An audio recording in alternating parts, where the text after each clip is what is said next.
Listo. Bueno, Pilar, muchas gracias primero que todo por concedernos esta entrevista. Pues muy felices y emocionados de hablar contigo por tu trayectoria, de que nos hables un poquito del fútbol femenino, tú que tanto lo sigues, tú que tanto lo apoyas. Bueno, no, para mí es un honor, Mayra, que me hayas invitado a este espacio. Muchísimas gracias por tenerme en cuenta. Por acá tumbé todo. De verdad que es un honor para mí estar acá y hablar del fútbol femenino. Siempre digo que cada espacio que le abran a ellas es supremamente importante porque es darle más visibilidad, es darle un poquito más de voz. Entonces, presta para cualquier pregunta y lo que necesiten de mi parte. Bueno, antes de hablar de toda esa visibilización que los medios deben darle, ¿por qué no hablamos un poquito de tu trayectoria en los medios? ¿Cómo llegaste a Semana? ¿Por dónde pasaste? ¿Por qué periodismo? Listo. Yo empecé, primero hay que decir dónde estudié comunicación audiovisual en el Politécnico Jaime Isaac David de Medellín, pero esa carrera tenía dos énfasis. Uno era en producción y el otro era en periodismo. En el segundo semestre yo tengo el profesor de periodismo que manejaba tres grupos y él había sido designado por Teleantioquia para dirigir los Juegos Suramericanos. Él llega y dice, me voy a llevar a uno de cada grupo, o a los mañoños, como lo quieran llamar, y yo caigo en, gracias a Dios, como en ese grupo, me llevan a Teleantioquia y desde el momento en el que pisé Teleantioquia dije nunca más salgo de los medios. Ahí empieza mi trayectoria. Para resumir un poco, estuve en Juegos Nacionales, Nacionales, departamentales, regionales, todo lo que tiene que ver con los Juegos a nivel nacional que Antioquia tuviera representación, ahí estaba yo. Me tocaba asistente de dirección, también en algunos casos como periodista.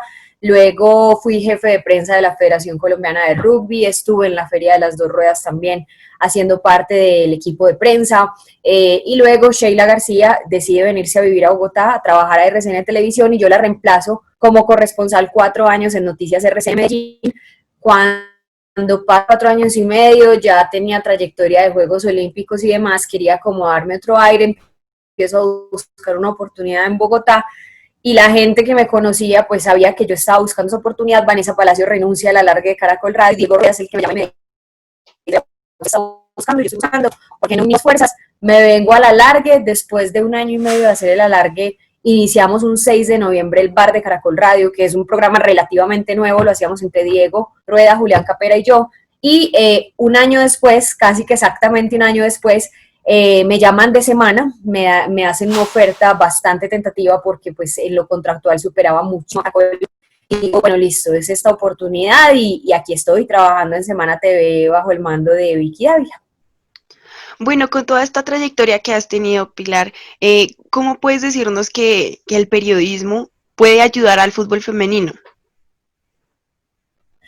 Pues Mayra, yo creo que la responsabilidad nuestra es mucha. Nosotros a veces salimos a criticar la falta de apoyo dirigencial, los proyectos que no existen en una federación como la nuestra, pero también muchas veces somos responsables de no acompañarlas, de no hacer una planta baja, de no ir a un estadio, porque muchos tienen en la cabeza la idea, no, el fútbol femenino nació muerto, eso no vende. Incluso algunos directores de los medios, yo siempre cuento esta anécdota, te dicen, pero ¿quién es Daniela Montoya? Ella no me prendió un radio, ella no me genera audiencia. Es decir, estamos como con ese imaginario que no ayuda, y nuestra tarea también es desmitificar un poco ese mito de que el fútbol femenino pues no, eso no, creo que es una tarea de nosotros. Entonces, nosotros desde, hay que decirlo, los medios de comunicación en Colombia se pusieron las pilas con ellas.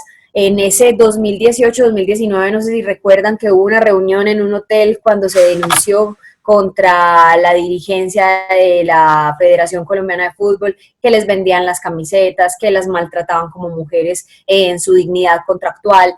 Daniela Montoya denunció lo de los vetos, que no teníamos sino un técnico para 3 selecciones, y ahí es donde la prensa dice, bueno, vamos a ponerle el foco a estas niñas porque algo está pasando, y resulta que ellas empiezan a dar campeonas de los Panamericanos, y ahora en un campeonato juvenil en Argentina, pues prácticamente, si no es por la pandemia, ya estaban clasificadas, participación, y seguramente si el papel hubiera seguido hubiera sido mucho mejor, y cuando vuelva estoy segura que la van a romper. Entonces ahí es donde empieza como también el foco periodístico, pero es muy triste que pase esto, porque es que la selección lleva una trayectoria impresionante, es decir, las mujeres han clasificado más veces, por ejemplo, a los Juegos Olímpicos que los hombres, si vamos a comparar. Entonces, ese historial es muy desconocido. Y bueno, creo que la responsabilidad es mucha, desde empezar a cambiar el imaginario hasta nosotros mismos cambiar el discurso. Digamos, en tu paso por jefe de prensa de la Federación de Rugby, ¿cómo crees que los equipos pueden visibilizar este deporte, o sea, desde la gerencia de ellos? Mira, Mayra, yo siempre he criticado, de hecho yo hace poco escribí un artículo que se llama SOS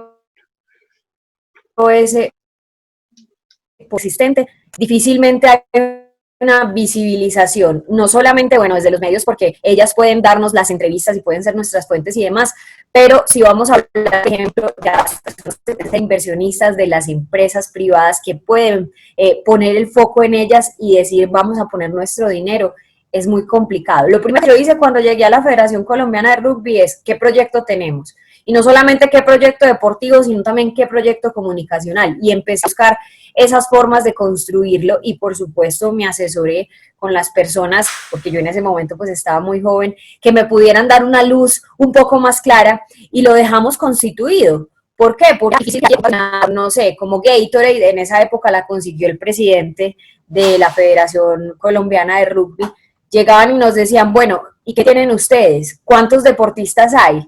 ¿Cómo es el rugby en Colombia? ¿Cómo se ha expandido? ¿A quién le interesa? ¿Qué se ha ganado? ¿Hay alguna selección? ¿Cuántas categorías? Entonces todo eso tenía que quedar consolidado. Por supuesto, nosotros decíamos, miren, acá está el proyecto, es esto, lo presentamos así, teníamos reuniones, pero en este momento en la Federación Colombiana de Fútbol eso no existe. Hay una persona que se llama Camila Terreros, que es la mujer que trabaja por el fútbol femenino, pero también le toca otras cosas del fútbol en general, entonces le queda muy complicado como concentrarse solamente en ellas. Repito, es una tristeza que la selección Colombia solamente tenga un técnico para sus 3 categorías. No solamente eso, desde que fueron campeonas panamericanas, no concentran, no tienen fogueo, no hay esa posibilidad de encontrarse ni siquiera de manera... Carlos Quiroz, Ramón Yesurum, Iván Novela, Mario Alberto Yepes, incluso un humorista como Juan Piz González tuvieron una reunión por ese mismo medio, por Zoom, con todos los jugadores de la selección Colombia. ¿Por qué no pasa eso con las mujeres? Claro, uno acá no se puede poner a comparar ni nada, pero también hay que empezar a sentar un precedente. Entonces yo creo que desde las federaciones tienen que existir proyectos consolidados, tanto deportivos como comunicacionales, y si le queremos agregar un poco más, bienvenido sea. Pero si eso no existe, es muy difícil que los patrocinadores, los medios y demás tengan un poco más de atención en ellas.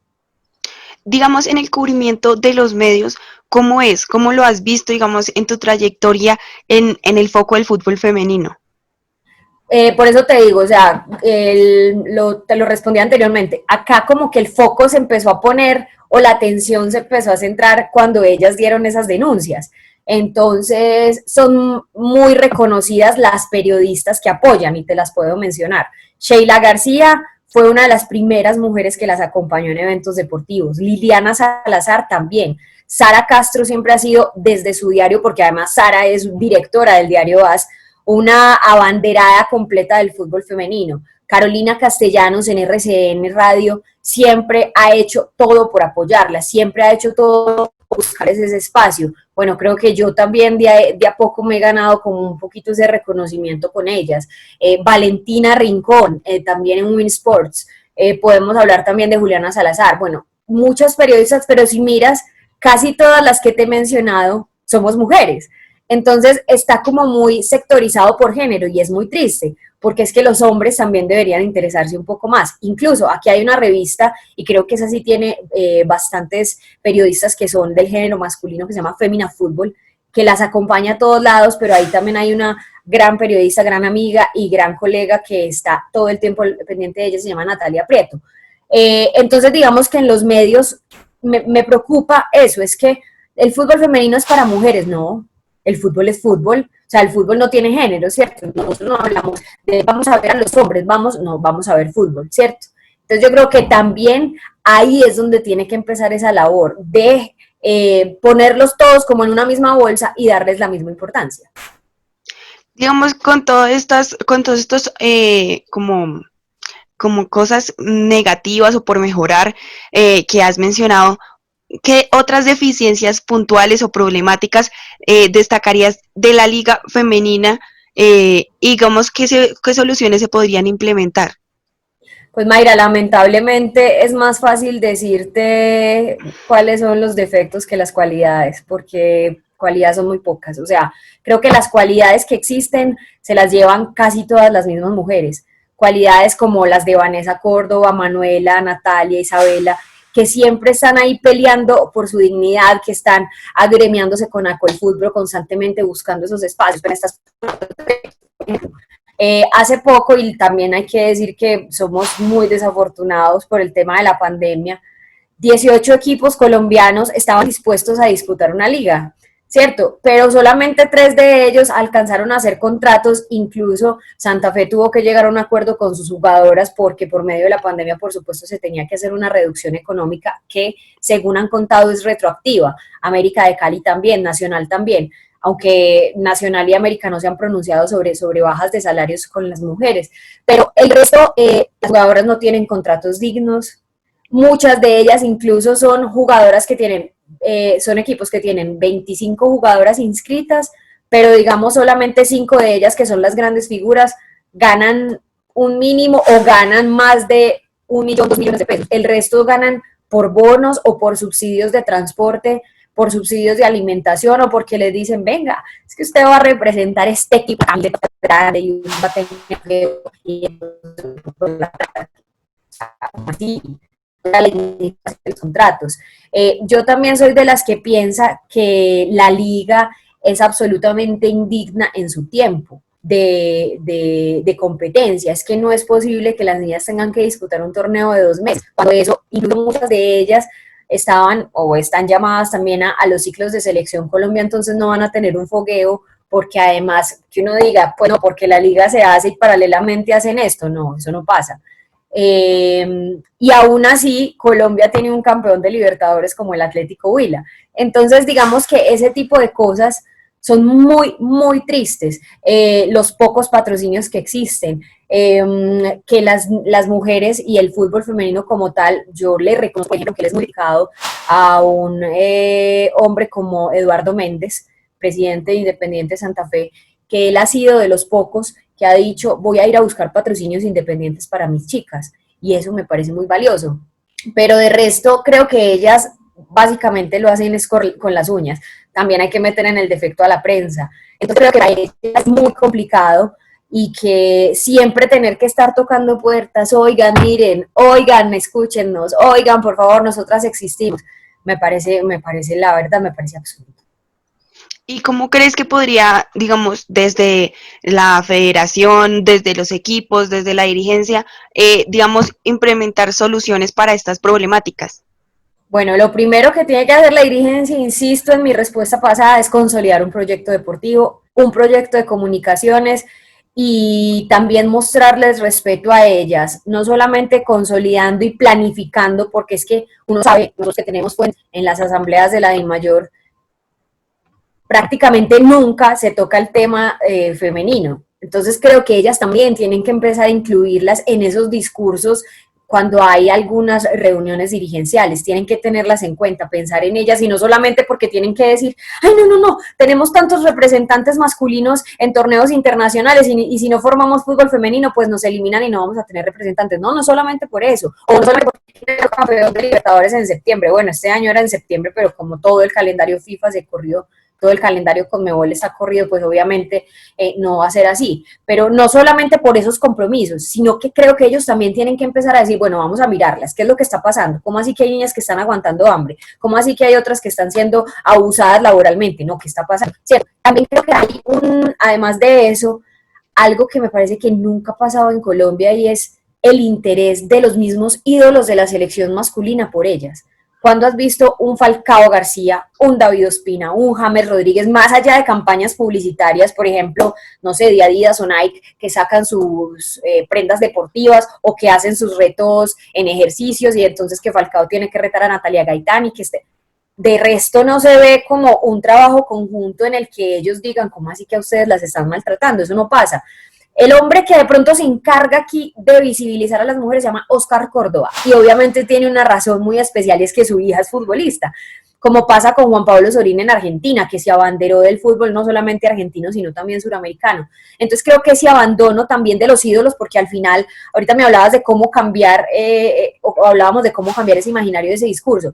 Si un ídolo como Radamel Falcao García, o incluso no nos vamos a Selección Colombia, vengámonos al fútbol colombiano, si un ídolo como el Rifle Andrade en Atlético Nacional, un jugador del América de Cali, un jugador del Deportivo Cali, un jugador del Deportivo Independiente Medellín, cualquiera, llámese como se llame, empiezan a hablar del fútbol femenino, más allá de ir a darles mercados, porque qué pesar, se están muriendo de hambre, yo creo que eso también ayuda. Entonces es como unir fuerzas un poco, no solamente desde la parte dirigencial, desde los proyectos, sino también desde el mundo del fútbol. Digamos, con todas estas problemáticas que ya veníamos hablando, ¿cómo ves el futuro de este deporte en el país y también el interés de los espectadores? ¿Cómo veo el futuro del fútbol? La verdad, pues yo quisiera ser un poquito más optimista porque claro, se venía avanzando antes de la pandemia, pero con todo esto yo no veo mucha luz al final del túnel. Creo que hay que remar todavía muchísimo. Me alegra y lo digo de manera muy orgullosa que las mujeres, casi todas las del fútbol femenino en nuestro país, son mujeres preparadas, en el sentido en que ellas mismas, ellas son abogadas, ellas son psicólogas, ellas son periodistas, entonces tienen como la capacidad argumentativa y hay que decirlo también intelectual para pelear por sus derechos. Y sé que esa lucha no va a parar, que tienen además el apoyo de algunos de los gremios como Acolfutpro, que también están muy pendientes de ellas, pero además creo que lo que te decía, en el tema de, por ejemplo, las audiencias, mucha de la responsabilidad es de nosotros los medios, cambiar ese discurso, cambiar ese imaginario que el fútbol femenino nació muerto. No, venga, dese la oportunidad de mirarlo, dese la oportunidad de ir a un estadio, desde los mismos clubes, por ejemplo, el famoso gancho, me parece que es maravilloso cuando Santa Fe juega con Millonarios masculino a las 6 de la tarde, pero a las 3 de la tarde previamente están jugando las mujeres y les dan esa oportunidad para que además dos hinchadas grandes las vean. Yo creo que es un trabajo mancomunado de todos, donde no solamente va la dirigencia, las mujeres, la prensa, no, vamos todos. Y si en eso aprendemos a manejar y a caminar bajo una misma línea, de pronto el panorama puede ser un poquito más claro y como lo dije al inicio, no veo mucha luz al final del túnel, de pronto la encontremos todos. Y para ir terminando, el tema también de los espectadores. ¿Cómo ves cómo podemos hacer desde los medios, también desde, como debíamos hablando, digamos, desde la federación, los clubes, para que la gente se interese más, además del aspecto que ya decías, como por ejemplo digamos, unir los equipos femeninos y masculinos en esos grandes, digamos, en esos grandes partidos? Listo. Yo creo que también tiene que haber mucho trabajo de marketing, mucho trabajo de enseñarles a ellos, por ejemplo, seguramente usted para un equipo como te puedo mencionar uno que tenga bastante, Junior de Barranquilla, y muy pocas personas te van a reconocer, además de Renata Arango, Daniela Montoya, Oriánica Velázquez, cuáles son el resto de jugadores. Entonces también es esa cultura de empezarles a enseñar a ellos y creo que eso también es un trabajo de educar un poco en el fútbol femenino a las audiencias. Esa podría ser una idea. Otra idea es obviamente en el tema del marketing deportivo, no solamente poner a la venta y a disposición las prendas masculinas de los equipos, sino también en las tiendas de cada uno de los equipos empezar a implementar qué es lo que usan las mujeres, no solamente poner sus fotos gigantes y muy llamativas modelando la camiseta, la chaqueta, los guayos a Harlan Barrera, Andrés Ricaurte, Teófilo Gutiérrez, sino porque también no buscar a esas mujeres que han sido referentes en equipos y que ellas pues aparezcan ahí. Creo y repito, el tema del trabajo de los medios de comunicación y no solamente se trata de ir a decirles vamos a regalar boletas, no, ¿por qué no también hacer crónicas sobre ellas? ¿Por qué no también contar cuál ha sido la trayectoria de ellas? Yo creo que el trabajo comunicacional y de marketing es muy importante para que toda la gente se empiece a fijar en lo que son las mujeres. Entonces ustedes ven normalmente que los jugadores van y firman autógrafos al Centro Comercial Santa Fe de X o Y equipo, de Equidad, Santa Fe, lo que sea, cualquier equipo. ¿Por qué no llevarlas a ellas también y darlas a conocer? Y que la gente sepa que la que está sentada ahí se llama Pepita Pérez, juega de delantera, lleva 5 años en el fútbol, además es campeona panamericana, estuvo en unos Juegos Olímpicos. Yo creo que todo ese tipo de ideas aportan, pero tenemos que llevarlas a cabo. No es solamente mencionarlas, sino dejarlas plasmadas para que en algún momento pues se puedan realizar. Bueno, Pilar, muchas gracias. La verdad que ha sido muy chévere hablar de todos estos temas y conocer también tu perspectiva, pues porque digamos, yo creo que tú sabes demasiado del fútbol femenino, siempre has estado ahí siguiéndolas, yo también te sigo, entonces por eso lo sé y Ay, muy feliz. Mayra, tan linda. Sí, siempre por Twitter estoy pendiente de todo lo que escribes. Muchas gracias, espero que sea productivo. Claro que sí. Y Muchas nada, gracias, Mayra, de verdad, por este espacio. Repito, cada espacio no se imaginan. Yo siempre le digo a los estudiantes, a los que son profesionales, a los grandes programas, lo mismo. Cada espacio, por pequeño o por grande que sea, es precisamente ese aporte de lo que hablábamos, ese aporte desde lo comunicacional, ese aporte desde el marketing, ese aporte para que a ellas las identifiquen, ese aporte para que las audiencias les interesen y no saben cuánto de verdad suman. Así que muchas gracias, Mayra, por tenerme en cuenta. Disculpas también las tardanzas en esta entrevista, pero de verdad estoy muy agradecida. gracias a ti, Pilar, y estamos en contacto cualquier cosa. Claro que sí, lo que necesites de mi parte ya tienes mi teléfono, ¿vale? Claro que sí. Hasta Chao, luego, Mayra, Dios gracias. te pague. Un abrazo. Chao.